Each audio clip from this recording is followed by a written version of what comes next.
오늘도 수고 많으셨습니다. 주님께서 여러분들과 함께 하신 줄로 믿습니다. 우리 옆에 분들과 함께 인사 나누겠습니다. 사랑합니다. 축복합니다. 네, 참 잘 오셨습니다. 주님께서 가버나움 한 동네에서 여느 날처럼 가르치고 계셨어요. 그 즈음에 시골 갈릴리에서 시작된 예수님의 가르침은 갈릴리의 각 마을과 유대와 예루살렘까지 영향을 끼쳤죠. 예수님의 가르침과 설교는 유대교의 기성 체제를 송두리째 흔들었습니다. 그렇게 율법 정신과 원리보다는 계율 또 조문에만 집착하던 당시 유대교 기성 종교 체제와 충돌할 수밖에 없었습니다. 오늘 본문은 그런 충돌의 조짐을 우리에게 보여주면서 말씀을 시작하죠. 누가복음 5장 17절 전반절 함께 읽어보겠습니다. 하루는 가르치실 때에 갈릴리의 각 마을과 유대와 예루살렘에서 온 바리새인과 율법 교사들이 앉았는데 그동안은 없었다는 거죠. 그동안은 있지 않았는데 어느 날 가르치시고 계셨는데 각 마을과 유대와 예루살렘에서 온 바리새인들과 율법 교사들이 찾아왔다 이 말입니다. 각지에서 예수님을 찾아온 율법학자들 바리새인들이 예수님의 가르침을 문제 삼고자 했다 이 말이죠. 물론 여기에는 예수님의 가르침에 매료된 사람들 그리고 예수님을 따르던 제자들도 있었지만 누가는 우리의 관심을 바리새인들과 율법 교사들에게 가게 합니다. 그러니까 오늘 말씀은 그저 단순히 중풍병자 친구를 달아내려서 병고침을 받았다 하는 문제가 아니라는 거예요. 그것을 가지고 무언가 다른 이야기를 하고자 하셨다는 이 의미로 우리가 받아볼 수 있습니다. 이 바리새인들과 율법 교사들은 주님의 가르침을 듣고 판단하려는 사람들이 아니라 이미 판단해 놓고 그 근거를 마련하고자 나온 무리들이었습니다. 오늘 본문은 누가복음에서 바리새인이라는 사람들이 처음 언급되는 구절인데요. 우리는 바리새인 하면 막연히 나쁜 사람으로 보고 있지만 당시 사람들에게는 대단한 사람, 열심 있는 사람으로서 모든 유대인들의 흠모의 대상이 되던 사람들이었어요. 바리새인들이라고 구별되던 사람들은 당시 유대 사회에 한 6천 명 정도가 있었는데 상대적으로 소수였지만 그들의 영향력은 막강했습니다. 이들은 친로마 정책과 성향을 가졌던 사두개인들에게는 반대하며 생겨난 사람들이에요. 사두개인들은 어떤 사람들이냐? 종교 지도자 계급이에요. 친로마 정책을 쓰면서 자신들의 기득권을 이어나가려고 했던 사람들이죠. 이들에 반대하여 사두개인들을 비판하면서 오직 하나님의 말씀과 율법을 지키며 살아갈 때 하나님께서 자신들의 다윗 왕국을 회복시켜 줄 거라고 믿었던 사람들이 바로 바리새인들이었어요. 그러니까 좋은 의미에서 보자면 이런 좋은 의미를 가지고 있는데 이 사람들은 바리새인들의 다른 이름은 분리주의자들이었다. 여기서 말하는 분리란 이방인, 세리들, 죄인들 그리고 율법을 신경 쓰지 않고 살아가던 사람들과 자신을 분리시킴으로 깨끗하게 살려던 사람입니다. 거기서 그쳤으면 됐을 텐데 이 사람들은 거기서 그치지 않고 분리하면서 자신들과 다른 사람들을 어떻게 했을까요? 정죄했던 사람들. 옷차림, 거동 하나하나에 이르기까지 율법을 어기지 않으려고 했고 여러 가지 안전장치를 마련해두고 지키려고 했지. 근데 바리새인들의 잘못은 말씀드렸다시피 너무 계명 하나하나에 집착하면서 형식적이고 외형적인 율법 준수의 모습만 보이려고 했다는 거예요. 그래서 이들이 한 사람을 정해서 정죄하고 유대교 내부로부터 출교를 선언하면 그 출교당한 사람은 꼼짝없이 일반인들과 고립되어야만 했습니다. 그저 혼자 살아갈 수 있는 처지가 되는 게 아니라 어느 상점에 들어가도 물건을 바꿔주지 않고 팔지 않고 다 말도 하지 않고 이렇게 되는 거죠. 종교 지도자들이었던 사두개인들보다 훨씬 더 큰 영향력을 끼쳤던 사람들이에요. 그런 막강한 실력자들이 바로 예수님의 가르침에 대한 소식을 듣고 꼬투리를 잡으려고 예수님 앞으로 나왔던 거예요. 보통 설교자 같으면 벌써 주눅이 들었겠지만 주님은 이제야말로 분명히 가르쳐야 할 것을 가르쳐야겠다고 결심하셨던 것으로 보입니다.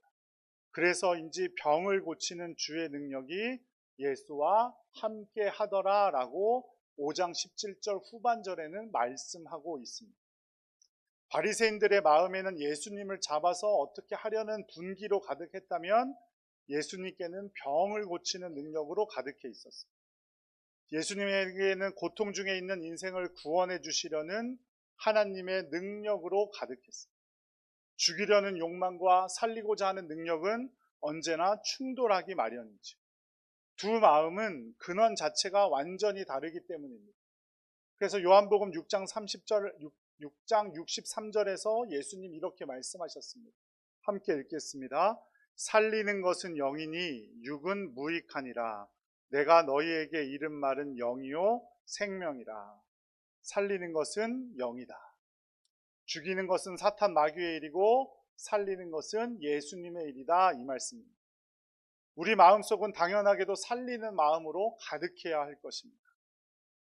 그 와중에 오늘 본문에는 한 중풍병자가 등장합니다. 그는 스스로 자기 몸을 움직일 수 없었지만 그 주위에는 그의 처지를 딱하게 여긴 사람들이 있었어요. 그들의 이웃인지 친척인지 친구인지 알 수 없습니다. 교회 학교에서는 흔히 친구들이라고 표현하지만 성경에는 그런 표현은 없고 그저 사람들이라고만 표현하고 있죠.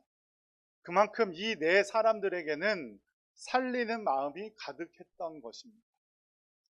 내 주변의 사람들에게 관심을 많이 가지고 있었고 불쌍히 여기는 마음이 컸던 겁니다.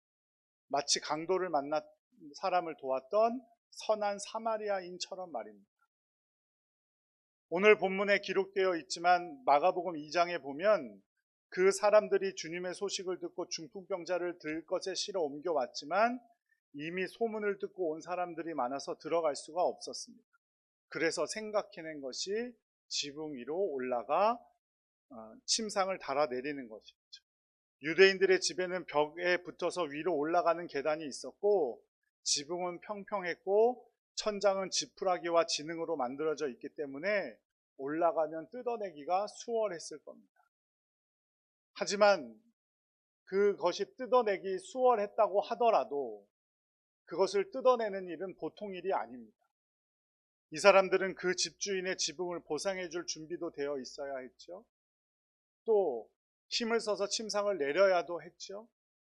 살리는 것이란 그런 것입니다. 돈의 문제도 사람이 많이 찾아왔다는 어려움도 모두 감당하고자 하는 마음이 바로 살리고자 하는 마음입니다. 움직이지 못한 채 축 늘어진 사람을 침상째로 데리고 온다는 건 그 자체로 너무나 어려운 일이죠. 그럼에도 불구하고 이들은 침상을 달아서 내리기까지 했습니다. 이것이 바로 살리는 마음입니다. 그렇게 침상째로 병자가 예수님 앞으로 달아 내려졌습니다. 마비된 신경과 근육이 제 기능을 할 수 있도록 치료를 받고 싶어하는 처절한 노력이 주님의 마음을 움직였던 것이죠. 누가복음에서도 마태복음에서도 마가복음에서도 역시 이들이 예수님께 어떤 요청을 했다는 기록은 찾아볼 수 없습니다. 침상이 내려지는 것을 본 예수님께서 이들의 마음을 살리고자 하는 그 마음을 아셨을 것이고 이 사람아 내 제사함을 받았느니라 라고 선포하셨습니다. 어떤 말도 하지 않았는데 예수님께서는 이 사람들의 중심을 보셨던 겁니다. 우리의 중심이 중요한 이유입니다. 우리 주님은 언제나 우리의 중심을 꿰뚫어 보고 계시고 우리의 모든 것을 알고 계신다는 사실을 꼭 믿으시기 바랍니다. 그러니 언제나 주님이 내 앞에 계신 것처럼 생활해야 하고 죄의 유혹이 있을 때 주님께서 날 지켜보고 계시다는 그 마음으로 죄의 유혹을 이겨내는 여러분들 되시기를 간절히 축복합니다. 그런데 이 중풍병자, 중풍에 걸린 이 병자에게 지금 당장 필요한 것은 무엇인가요? 일어나 걷는 것이죠. 뭐 자기가 움직일 수 있는 것, 병을 고치는 것. 그런데 예수님은 죄 사함을 선포하셨습니다. 여기서부터가 이제 정말 예수님께서 왜 죄 사함을 선포하셨는지에 대한 말씀이라고 볼 수 있죠. 병 고침보다 우선하는 것이 바로 죄 사함이라는 말입니다. 사람들은 늘 겉으로 나타낸 것을 문제 삼지만 주님은 중풍병자의 근본적으로 잘못된 것을 해결해 주시고자 하는 것입니다. 주님은 단순히 우리 병을 고쳐주시는 분이 아닙니다. 구하는 것에 더 넘치도록 풍성하게 주시는 분이죠. 그래서 예수님은 그의 병도 고치시고 그에 앞서 그에게 더 큰 문제인 죄의 문제도 해결해 주십니다. 이 말은 그 사람의 병이 죄 때문에 왔다는 말이 아니에요. 병자이던 병자가 아니던 그에게 가장 큰 문제는 뭐예요? 죄의 문제예요. 순간적인 고통에서 벗어나는 것이 전부가 아니라 영원한 고통으로부터 구원해 주시는 것이죠. 이 중풍병자가 다시 병 고침을 받아서 자기 발로 일어서고 뛰고 걷고 한다고 해서 이 사람이 죽겠습니까? 안 죽겠습니까? 죽죠. 죽으면 그때부터는 뭐의 문제예요? 죄의 문제죠. 영원토록 그를 괴롭힐 죄의 문제. 주님께서는 그것을 해결해 주시고자 했던 겁니다. 여기에 연결해 보자면 예수님께서는 이 땅에 왜 오셨습니까?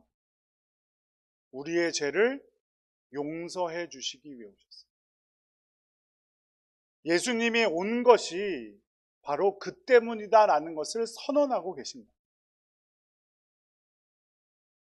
그럼에도 불구하고 바리새인들과 율법 교사들은 이런 생각을 품었습니다. 오직 하나님 외에 누가 능히 죄를 사하겠느냐? 예수님의 그 놀라운 사명 선언, 또 그 중풍병자를 아끼시는 마음, 또 내 사람의 마음을 꿰뚫어 보던 중심을 보시던 그 예수님의 능력, 이런 걸 이해하지 못하니까 예수님이야말로 하나님이시고 이 땅의 모든 권세를 지신 하나님이시라는 사실을 알지 못했기 때문에 이들은 계속해서 예수님을 어떻게 하면 잡아 넣을 수 있을까? 어떻게 예수님을 망신 줄 수 있을까? 이것만 생각하고 있었던 거예요. 예수님이 누구신지 몰랐기 때문에 하나님을 거역하는 잘못을 저질렀어요. 앞서 보았듯이 바리새인들은 율법 하나, 그 조문 하나에 목숨을 걸던 사람들입니다. 그럼에도 불구하고 이들은 예수님을 몰랐기 때문에 그 율법을 주신 누구를 몰랐던 거예요? 하나님을 몰랐던 거예요. 자신 앞에 서 있는 예수님이 바로 하나님이시라는 사실을 알아차리지 못했기 때문에 예수님에게 신성모독을 하고 있다라고 그렇게 말했지만 자신들이 신성모독을 하고 있는 꼴이 되어버린 겁니다. 이런 사람들의 마음속을 읽으신 주님은 너희 마음에 무슨 생각을 하느냐라고 물으셨습니다. 예수님을 만나 책잡을 말을 찾아서 결국 죽이고자 하는 이들에게 하나님의 권세와 능력으로 이렇게 말씀하셨던 거예요. 마음에 무슨 생각을 하냐? 나는 다 알고 있다, 이 말이죠.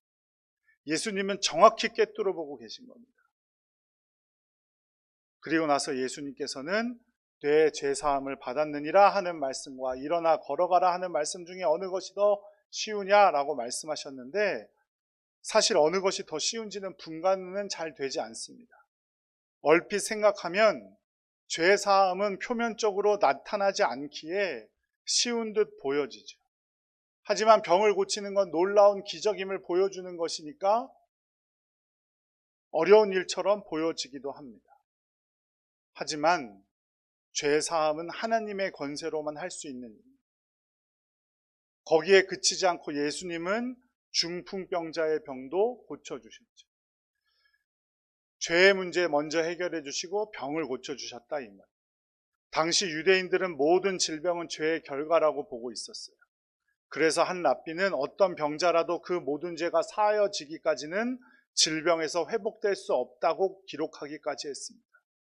이런 그들의 생각을 비추어 볼 때 예수님께서 죄를 사해 주시고 병을 고쳐 주신 그 순서는 죄가 사해져서 완전히 죄가 사해졌다는 것을 보여주는 수단으로 병을 고쳐준 걸로 보이는 거죠. 그러니까 병을 고쳐주신 것도 중요한 일이지만 그보다 더 중요한 일은 뭐라는 거예요? 죄를 사해 주신 일이라는 거예요.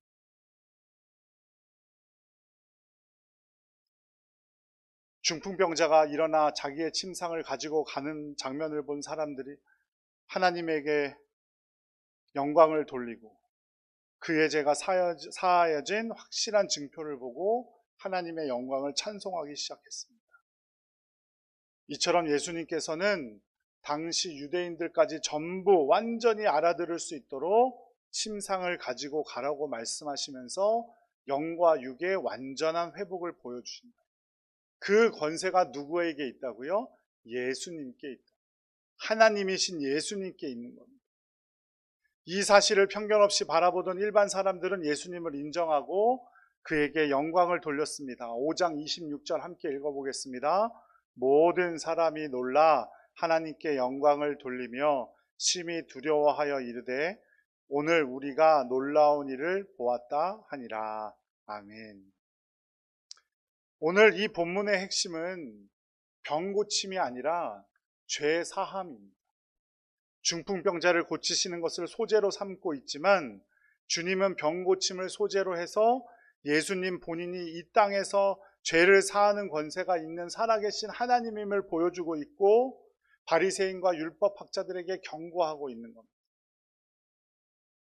이 영광스러운 순간에 사람들은 또다시 두 갈래로 갈라졌을 겁니다. 더욱 죽이려고 미워하는 사람들과 영광과 찬양을 하나님께 드린 이들이죠. 기적을 보게 되면 모두가 하나님을 찬양할 것 같지만 실상은 그렇지 않음을 우리에게 잘 보여줍니다.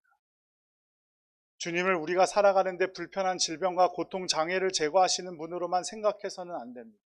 이런 것들을 해결해 주시지 않는다는 말씀이 아니라 이런 것들도 해결해 주시지만 우리 주님은 우리의 죄를 사하시는 분임을 꼭 믿으시기 바랍니다.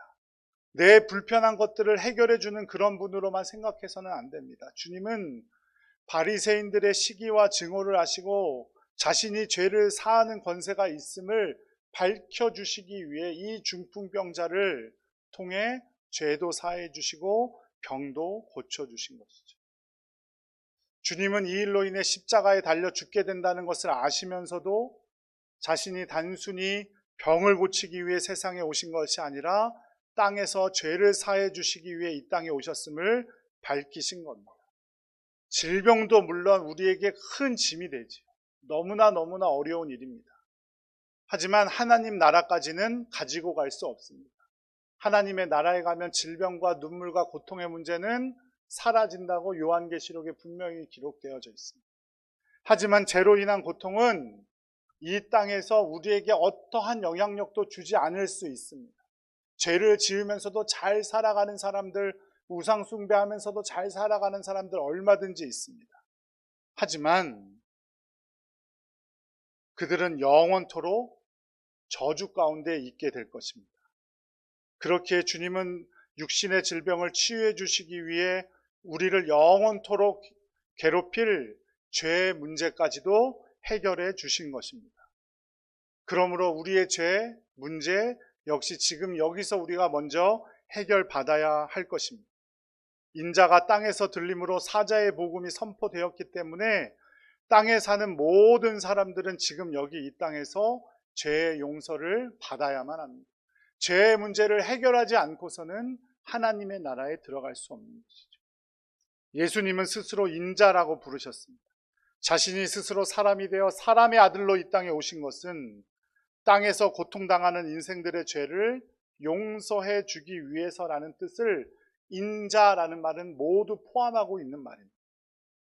예수님이 사람이 되심은 우리의 죄를 이 땅에서 용서하시기 위함임을 꼭 기억하시기 바랍니다. 그 사명을 위해 스스로 십자가에서 저와 여러분을 위해 제물이 되셨습니다.